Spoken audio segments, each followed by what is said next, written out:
I am the voice of the Black Belt. I speak of its land, its architecture, its richness. The Black Belt of Alabama is a magic place. It just feels different here. The land draws you in. You can come here, then go away, but the place leaves its mark upon you. It brings you back.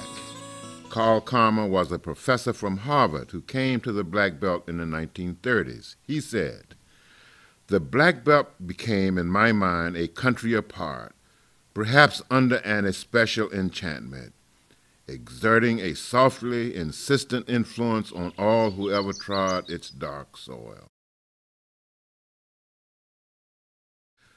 A writer once said, "From De Soto's meeting with the Indian chief Tuscaloosa to the birth of the Confederacy to the civil rights struggles of the mid-20th century, some of the nation's most significant historical events began here in the Black Belt of Alabama."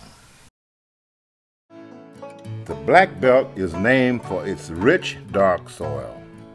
It lies in the central and southwestern part of the state of Alabama. The first people to settle here were the Native Americans. At Moundville, occupied from around AD 1000 until AD 1450, is a large settlement of Mississippian culture on the Black Warrior River. There were 5 major tribes that evolved from the Mississippian people, called the 5 civilized tribes. They included the Creeks, Cherokees, Chickasaws, Seminoles, and the Choctaws. Their culture has been called the richest Indian culture north of Mexico. Remnants of this culture can still be seen at Moundville Historical Park. Today it is a World Heritage Site. It was a large cultural headquarters of Indian culture for centuries.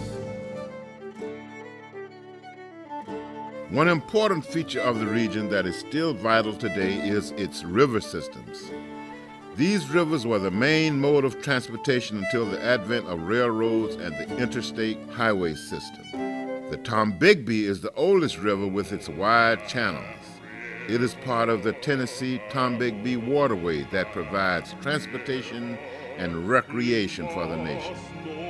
The Alabama is the other major river that runs through it.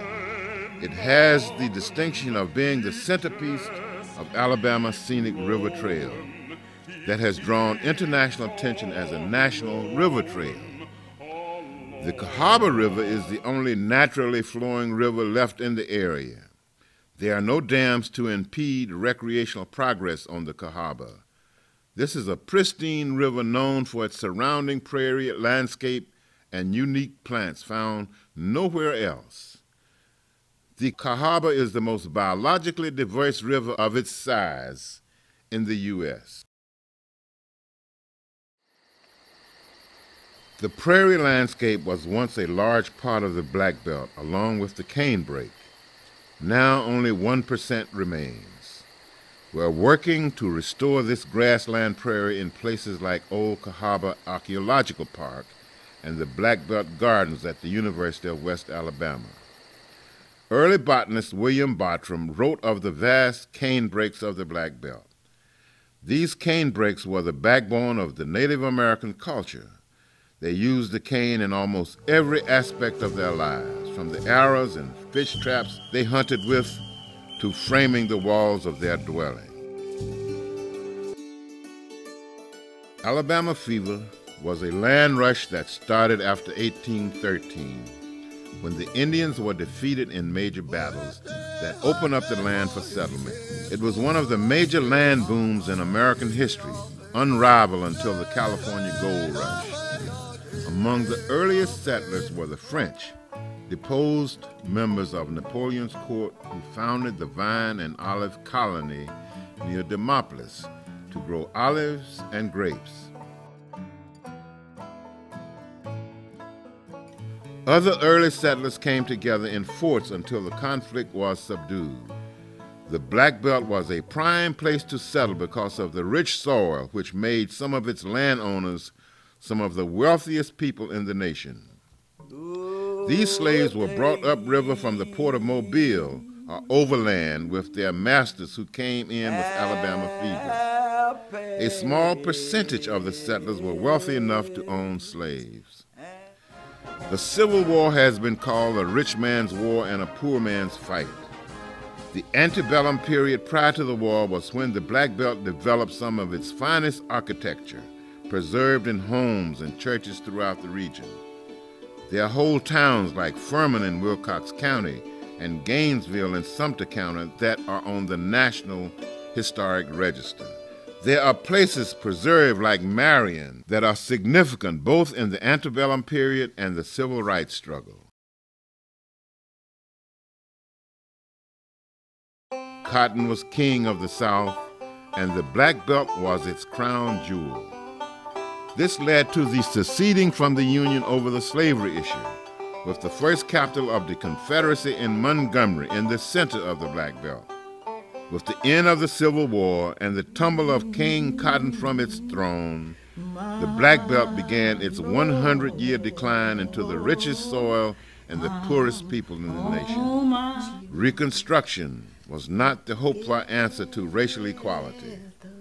In spite of the efforts of the Freedmen's Bureau and the federal government, another form of servitude evolved for both blacks and poor whites through the system of sharecropping. There was a rural economy which still placed all its hopes in the land, which created a worse environment for most of its people. The only bright spot was education. Both blacks and whites realized the importance of education as the only way out of the problems created by the agrarian economy. The first educational opportunities for blacks began in earnest in the Black Belt. Booker T. Washington founded Tuskegee Institute. William James Edwards founded Snow Hill Institute. Lincoln Normal School, which became Alabama State University, was founded in Marion. The majority of Rosenwald schools, funded by Julius Rosenwald, president of Sears Roebuck, were located in the Black Belt. For white students, there were other schools founded in the Black Belt. Howard College and Judson College for women were founded in Marion. Alabama Normal School was a women's teachers' college founded in Livingston, and Julia Tutwiler was its first president. It grew to be the coeducational University of West Alabama. The separate but equal educational philosophy continued until the civil rights movement that changed the Black Belt forever. Edna Lewis once said, "There's something about the South that stimulates creativity in its people, be they black or white, writers, artists, cooks, builders, or primitives, that pass away without knowing that they are talented." Nowhere is that more true than in the Black Belt, which has become known as the epicenter of Southern folk art. Some of the area's best work can be seen at Camden's Black Belt Treasures, which represents over 350 local artists, craftsmen, and writers.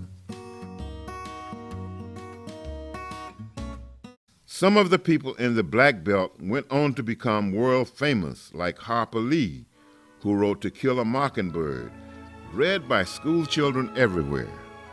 This story is recreated annually in Monroeville, Lee's hometown. Truman Capote spent his childhood growing up in Monroeville and based many of his stories there. The Gee's Bend quilters, who took what they had and made quilts that turned out to be great art, are in the Smithsonian Institute and have appeared on U.S. postage stamps. They tell their stories of hardship and overcoming, sing songs of their past, and teach a new generation to quilt. Ruby Pickens Tart collected slave songs and stories used by scholars everywhere in the Library of Congress. Her work is housed at the University of West Alabama, where there is a center for the study of the Black Belt that collects and catalogs all things Black Belt. There's a weekly radio and television program, the Sukanachi Review, featuring music of the Black Belt. The Black Belt is a place of hospitality. Being such a poor part of the nation fostered creativity in the culinary arts. Soul food was invented by poor people who wanted to feed their families and have enough for guests as well. These culinary traditions are celebrated every year. The storytelling tradition of the Black Belt is one of its strongest creative features. This tradition was enhanced by the stories of Alabama storyteller Catherine Tucker Wyndham. She collected, preserved, and reminisced about the Black Belt in a variety of stories, from ghost stories to family tales, bringing an appreciation of the spoken word to listeners all across the country. Another outgrowth of her collecting folklore is Alabama Ghost Trail, featured in USA Today and in segments on YouTube. People took a kind of creativity, using what they knew or found at hand, and created a lasting contribution to the arts. Today, Tin Man Charlie Lucas takes found objects and house paint to create sculptures and murals. This artistic tradition did not just start with this generation. Claire Weaver Parrish was a Selma artist who created for Tiffany's. Geneva Mercer was a Marengo County artist who achieved international fame in the 20th century.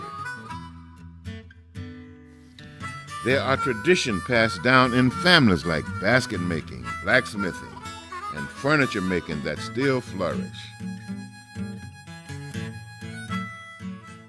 Perhaps the hardest and most glorious part of the story of the Black Belt is its role in the civil and voting rights movements.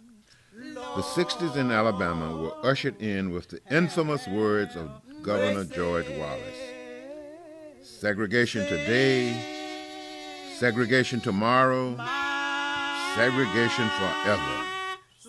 All this began to change immediately as the black population realized that things were long overdue for change. Two of the major catalysts for this change happened in the Black Belt. The first was the refusal of social activist Rosa Parks to honor the blacks to the back of the bus edict. When a white man demanded her seat, she refused to move. She was jailed, which led to the Montgomery bus boycott. The second event was the death of Jimmy Lee Jackson in Marion, who was shot trying to protect his grandmother. When he died, the people said, "Let us take his body and lay it on the Capitol steps at the feet of George Wallace." This was the catalyst for the Selma to Montgomery March that became famous around the world as a cry for freedom and equality. The march began on what has become to be known as Bloody Sunday because of the incidents at the Edmund Pettus Bridge in Selma. Only 300 were allowed to pass and begin the march to Montgomery. The publicity swelled the numbers of protesters to 25,000 at the end of the march. Martin Luther King stirred the crowd with his oratory that day and became the acknowledged leader of the movement in the Black Belt and later the nation. This day caused the National Voting Rights Act of 1965 to be signed by President Lyndon B. Johnson. Throughout the Black Belt, churches, which had always been the seats of power in the black community, became the place where people met and strategies for racial equality were planned. Black people began to form long lines at the courthouses in the Black Belt to sign up to vote. This caused a disruption in the status quo of Jim Crow, the tradition of white supremacy that had existed since Reconstruction. Many blacks were beaten, threatened, fired from their jobs, and otherwise intimidated to deter them from registering to vote. They bravely forged ahead and established themselves as partners in the building of the New South. They were admitted to formerly all-white schools and given a chance at a better education. They were elected to public office, gaining a majority of voters in many rural Black Belt counties. They now had a say in the policies being formed. The world changed for all people in the Black Belt. All were given an equal opportunity to build the new future. It didn't change totally overnight, but today the children, both black and white, find it hard to believe what transpired in the 1960s. They cannot fathom a world where blacks were not allowed to eat where they chose or sit where they chose in theaters and other public places.